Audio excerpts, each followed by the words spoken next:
дар ноҳияи Фархор фестивалозмуни ҷумҳуриявии эҷодиёти халқ бӯстон 2017 аз намоиши ҳунарҳои мардумӣ шурӯъ гардид.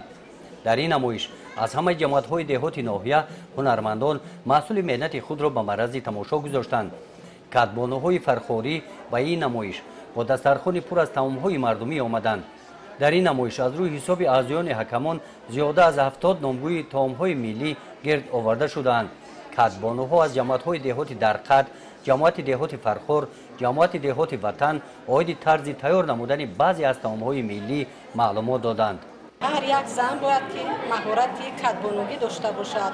мо ин маҳоратро аз модарон ҳамсолон худ омӯхта ба фарзандонамон ва духтаронамон нишон додаем. имрӯз масалан мо дар ин чорабинӣ 10 намуд хӯрокҳои миллӣ тайёр намудаем.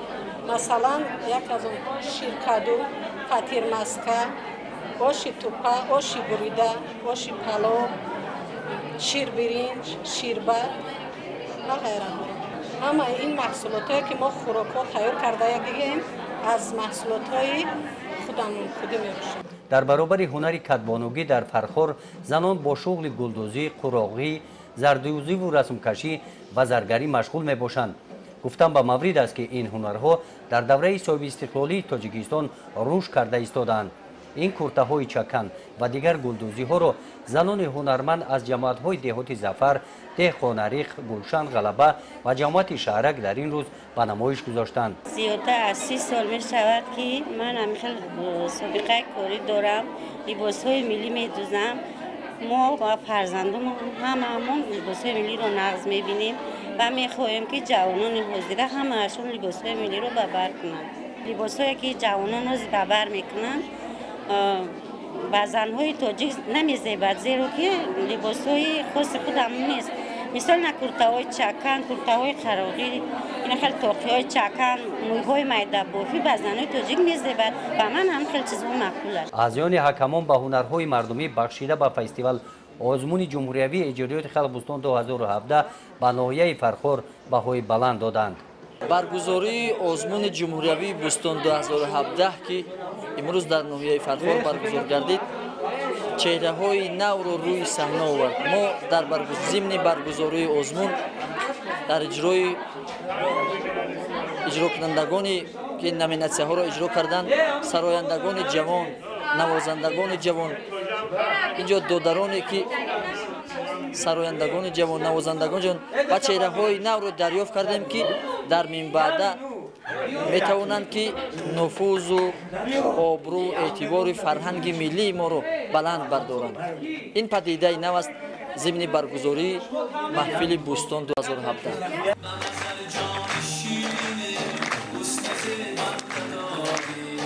иштирокчиёни фестивалозмуни ҷумҳуриявии бӯстон 2017 дар ноҳияи Фархор ҳамаашон наврасон ва ҷавонон ҳастанд. ба ҳамаи иштирокчиён имкон дода шуд ки ҳунари худро намоиш диҳанд. аз чунин имконият ҷавонони имконияташон маҳдуд истифода намуданд.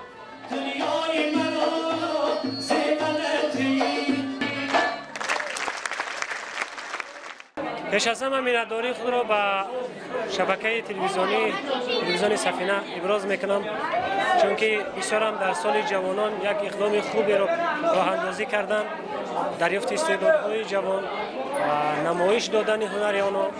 ва хушҳол аз он ҳастам ки яке аз иштирокчиёни ин фестивал озмун будам. ҳадаф ин набуд ки ман соҳиби диплом бошам. ҳадаф ин буд ки ҳама нисбати мо, яъне нисбати мо маъюбон як назари поёнтаре доштанд, як назаре доштанд ки гӯё ки мо дастдигар бошем ва бояд ки ба мо кӯмак расонанд ва ҳама вақт моро нигоҳубин карда бошанд, мо ба нигоҳубин эҳтиёҷ дошта бошем. аммо ин чунин нест. ман хостам исбот кунам ки мо барои ҷомеаи худ чизе карда метавонем. дар ҷанбасти чорабинӣ аз ҷониби ҳакамони озмун ба беҳтаринҳо диплом тақдим карда шуд. гузориши Хоҷа Назриф Худойназар Зуҳуров аз ноҳияи Фархор барои барномаи иттилоотии Навид.